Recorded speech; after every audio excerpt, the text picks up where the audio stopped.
People often ask, what is the biggest difference between the best sellers and everyone else? Mindset.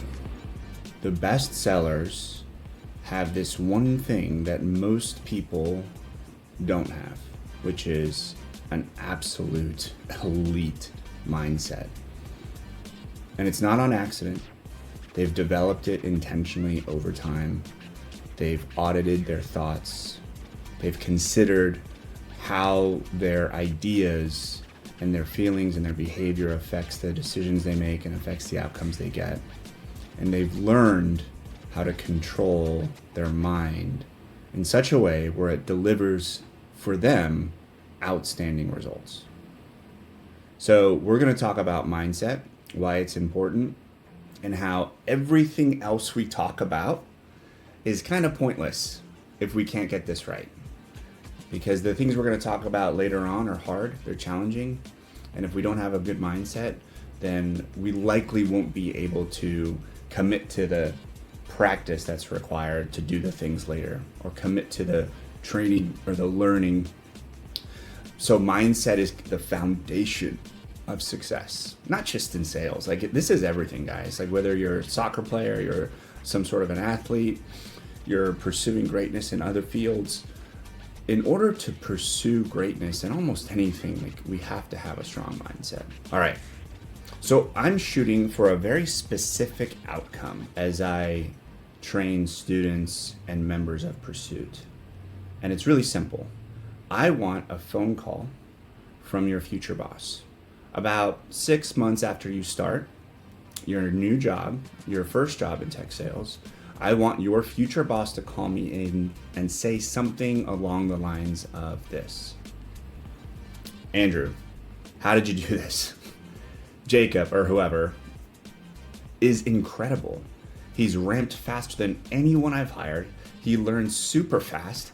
He came in on day one knowing exactly what to do to be successful. And more than that, he actually did it. He then quickly started putting up more pipeline than anyone expected him to, and now he's right alongside his peers putting up equivalent numbers on our weekly forecast calls who've been doing this for years. He's a great communicator, and he understands how to talk to customers. He also sees that he's a part of a team and works well with other colleagues as they plan and execute going after specific accounts for very specific reasons. But beyond all that, there's just this attitude about him that's contagious. Everyone wants to be around this guy. He's lifted up the entire team with optimism and excellence. Can you do me a favor and get me 10 more Jacobs? Now, you might be thinking, all right, Andrew, that's a little nuts. That's silly. I've gotten these calls before, and this is what I strive for with every single person that walks through the Pursuit program or joins as a member or student. It's to sharpen you. It's not necessarily just to place you and to get you a job, to teach you a few things here and there. Really, the goal is to help you develop some skills that will be extremely valuable for you the rest of your career, the rest of your life, right? And so one of those is mindset. Mindset is a skill. You can learn how to develop a strong mindset, right? Mindset is the operating system for your life. It's the operating system for everything. It's how you interpret challenge, failure, and opportunity, right? Most people think of mindset as a fixed trait, something that can't change. It's not. It's a skill. It's trainable. It's forgeable. It's something you can develop over time, you can work on, and it's absolutely essential if you want to be successful. If you want to be average, or you're okay with not being your absolute best, then this is not for you. Like, then certainly there's no reason to pursue mastery and mindset. But if you want to pursue mastery in any endeavor, sales, athletics, relationships, spirituality, there has to be a strong mindset, because pursuing mastery in anything is inevitably going to encounter challenges. And what you do when you encounter hard things is going to be a direct result of the way you think, how you see the world, your mindset. So a fixed mindset says, I can't change. This is just who I am. It's my personality. I'll always be this way, always been this way. And that's fine. But a growth mindset says, I can change. I can grow, I can improve with effort, with strategy, with coaching, with support, with practice, with training. I can figure this out, and I will. It goes beyond just believing you can improve, though, right? It's about being driven. It's about developing a passion for something.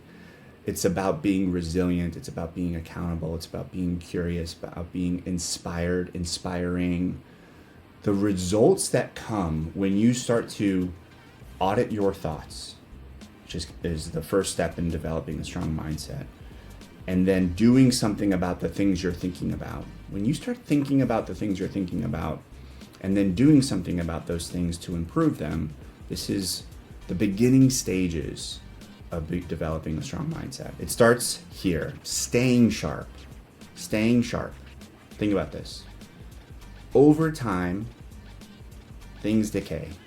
They grow dull, right? Entropy exists. Things will, over time, be worn down. They will fade away, including your sharpness, your skills, including mindset. So it's something you have to do consistently, right?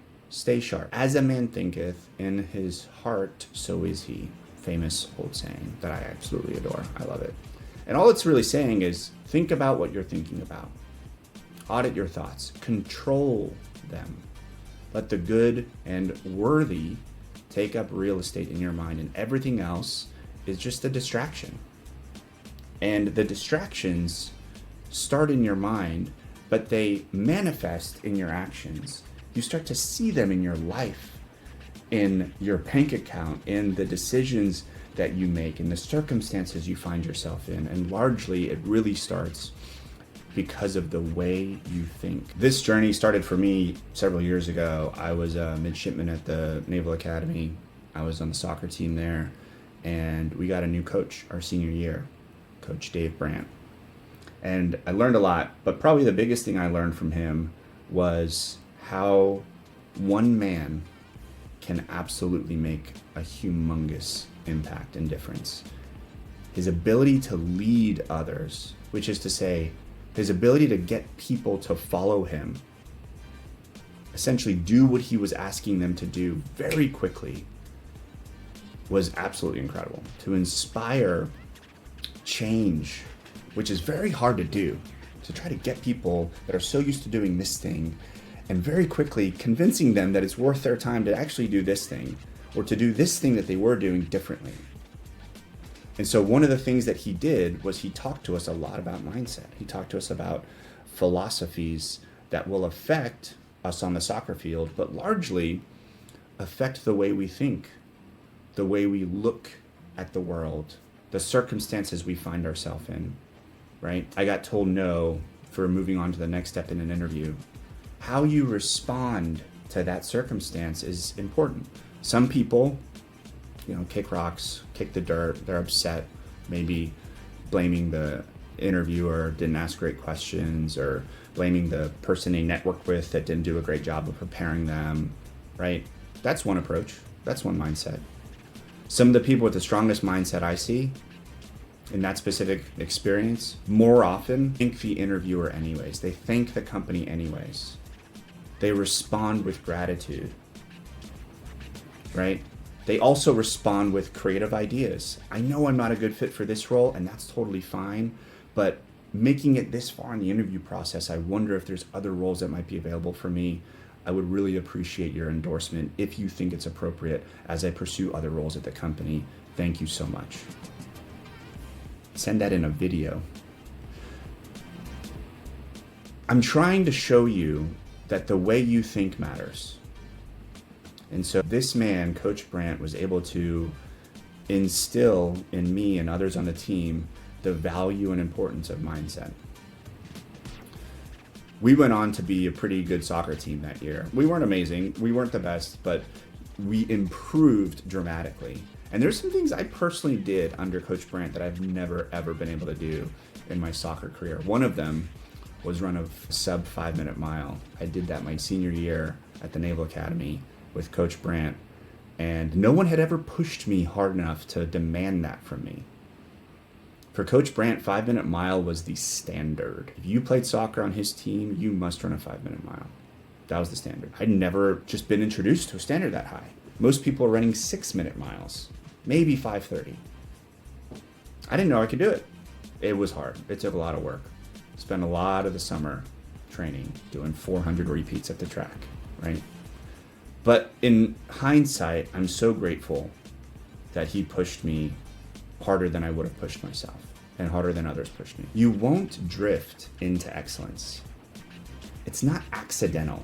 It's actually the sum of small, ordinary actions done with extraordinary consistency. Imagine a ship at sea. Without a course, a ship will drift. The waves, the wind. But a good captain checks the compass and they adjust course constantly, making sure they're on track.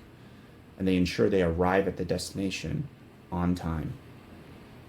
Your life, your career is really no different. We must be auditing ourselves and checking to make sure, are we on track? Are we aligned with where we want to go? Are we doing the things we should be doing to get to where we know we want to be in the future, right? And it's the distractions that tend to pull us off course, right? It's also the feelings. I don't feel like doing this. And then the feelings turn into logic arguments. Well, actually, it's not that valuable. You don't need to practice for interviews. I know so many people that haven't done it and gotten the job anyways.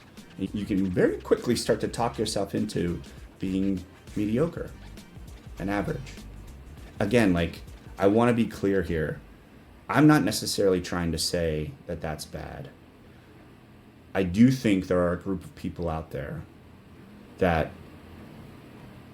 are disgusted when they know they haven't done their best. When they know they left stuff on the table, right? They know they could have done better and they didn't.